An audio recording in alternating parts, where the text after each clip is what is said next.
दत्त महाराज आपल्या घरी असतानाही आपण तीर्थक्षेत्री का जातो?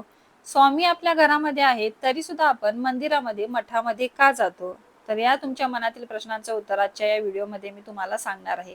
तर त्याआधी काल होता चित्रा नक्षत्र, तर श्रीपाद श्री वल्लभ यांचे जन्म नक्षत्र म्हणजे चित्रा. पुन्हा त्यातल्या त्यात मंगळवार होता. असा योग दुर्मिळच. त्यामुळे या दिवशी केलेली उपासना जास्त फलित होऊ शकते.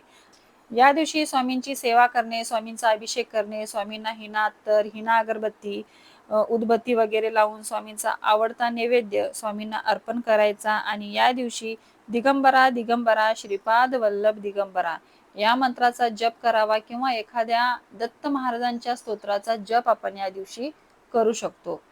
यामुळे दत्त महाराज आपल्या मंगळ ग्रहाची अशुभ स्पंदने नष्ट करून आपल्यावर कृपा करतात व आशीर्वादाची प्रकरण करतात.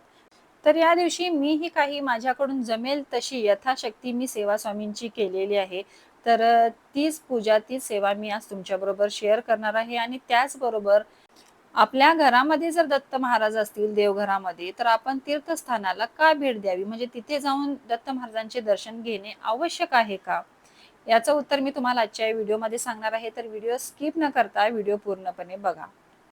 तर ही सेवा मला तुम्हाला 1-2 दिवस अगोदर तुमच्याबरोबर शेअर करायची होती. तुम्हालाही याबद्दल माहिती द्यायची होती. पण माझ्या काही अडचणी होत्या, प्रॉब्लेम्स होत्या. त्यामुळे हा व्हिडिओ मी 2-3 दिवस करू शकले नाही आणि तुम्ही बघतच आहात, की मी शॉर्ट्सच 2-3 दिवस अपलोड केलेले आहेत. त्यामुळे मी तुमच्या सगळ्यांची माफी मागते, की ही सेवा तुमच्यापर्यंत पोहोचू शकली नाही. ही जी सगळी सेवा तुम्ही आता जी बघताय पूजा, ही मी संध्याकाळी केलेली आहे. सकाळी मी सेवेला बसले नाही, कारण की माझी डेट होती आणि सगळं घर वगैरे सगळं आवरून स्वच्छ करून मी संध्याकाळी सेवेसाठी बसले होते. म्हणजे 5 वाजता मी सेवेसाठी बसले होते. आठवडाभर काय होतं ना, घरामध्ये म्हणजे देवघरामध्ये खूप धुरळा वगैरे साचतो. अगरबत्तीचा म्हणजे ते विभूती वगैरे पडलेली असते. तर ते एकदम स्वच्छ असलं की मन प्रसन्न वाटतं सेवा करण्यासाठी बसायला. तरी आज पूजा करायची होती, सेवा करायची होती. तर म्हटलं अगोदर सगळं स्वच्छ करून घेऊया देव्हारा आणि नंतर सेवेसाठी बसूया. सगळ्यात आधी मी मूर्तींना अंघोळ घातली. प्रत्येक मूर्ती मी स्वच्छ केली आणि मूर्त्यांना अंघोळ घातली आणि त्यानंतर मंदिरातलं कापड बदललं आणि मग सगळं व्यवस्थित जिथे आहे तिथे मूर्तींना मी स्थान दिला. तर त्यानंतर मंगल कलश पण आज मंगळवार होता, तर मंगल कलश पण भरला. म्हणजे एकूण मी सगळीच देवघरातील सगळी जी काही पूजा आहे ती सगळीच आजच्या दिवशी केली. म्हणजेच मंगळवारी मी पूजा केली. तर चित्रा नक्षत्राच्या दिवशी म्हणजेच मलाही पहिल्यांदाच कळालं, की या दिवशी श्रीपाद श्री वल्लभांची जो कोणी सेवा करतो, त्याच्या आयुष्यातील ज्या काही अडचणी आहेत, तर त्या 100% मार्गी लागतात. म्हणजे त्या संकटातून 100% आपल्याला मार्ग काही ना काहीतरी सापडतो. तर मलाही याच वर्षी कळालं, एवढे वर्ष मी सेवा करते, पण अचानकच मला या वर्षी असं कळालं, की अशी सेवा चित्रा नक्षत्रावर श्रीपाद श्री वल्लभ महाराजांची आपण घरामध्ये करावी. तर माझ्या यथाशक्तीने जेवढी होईल तेवढी मी एका स्तोत्राचं पठण केलं या दिवशी आणि खूप छान वाटलं या दिवशी दत्त महाराजांची सेवा करून. तर त्यामुळेच मी दत्त महाराजांची जी मूर्ती आहे तर ती समोर घेऊन दत्त महाराजांना एक वेगळा आसन दिला आणि मनसोक्त अशी दत्त महाराजांची सेवा केली. तर खूप छान वाटलं या दिवशी. खूप छान पद्धतीने सेवा झाली. घरामध्ये धूप वगैरे पण घातलं. घर अगदी प्रसन्न झालं होतं. सगळीकडे आध्यात्मिक वातावरण होतं. 4-5 दिवस झाले माझ्याकडून काही सेवा होत नव्हती. तर आजच्या दिवशी भरभरून अशी स्वामींची सेवा माझ्या हातून झाली. स्वामींनी ती माझ्याकडून करवून घेतली. असो, झालेली सेवा आता स्वामींच्या चरणी मी अर्पण करून आता व्हिडिओला मी सुरुवात करते, की दत्त महाराज हे आपल्या घरीच असतात, तरी सुद्धा आपण तीर्थक्षेत्री जातो. आपण गुरुवारी जातो, कुणी पौर्णिमा करतात, कुणी गुरुपौर्णिमेला जातं. तर प्रत्येक असे वार ठरलेले असतात. त्या वाराला आपण दत्त महाराजांच्या स्थळी भेट देतो किंवा स्वामींच्या मंदिरामध्ये, मठामध्ये आपण स्वामींच्या दर्शनासाठी जातो. तर हे योग्य आहे का? की आपण घरामध्येच त्यांचं दर्शन घेतलं की पुरेसं असतं? तर बघा, आपल्या घरातील देवघरामध्ये रोज श्री दत्त महाराजांची पूजा, स्वामींची पूजा होते. त्यांच्या चरणी आपण नित्य नमस्कार करतो, सेवा करतो.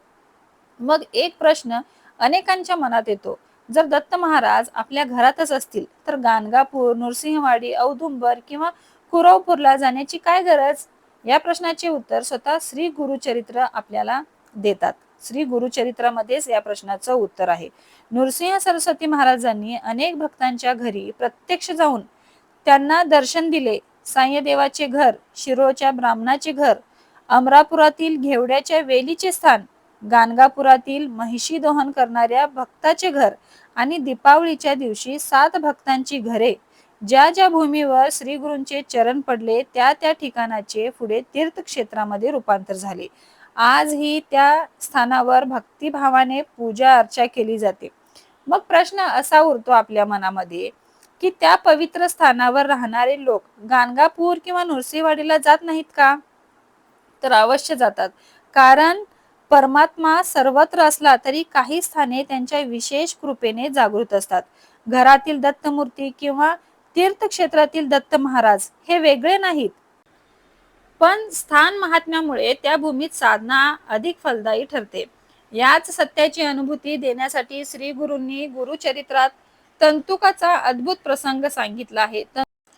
तंतुकाला वाटत होते की श्री गुरु फक्त गाणगापुरातच आहे, पण श्री गुरूंनी त्याला श्रीशैल्य पर्वतावर नेऊन दाखवले की मी गाणगापुरात आहे. हे जसे सत्य आहे तसेच श्रीशैलातही आहे. तंतुकाने तेथे शिवलिंगाची पूजा होत असताना प्रत्यक्ष श्री गुरूंनाच ती पूजा स्वीकारताना पाहिले. पूजा करिता लिंगस्थानी तेथे देखील श्री गुरु म्हणी.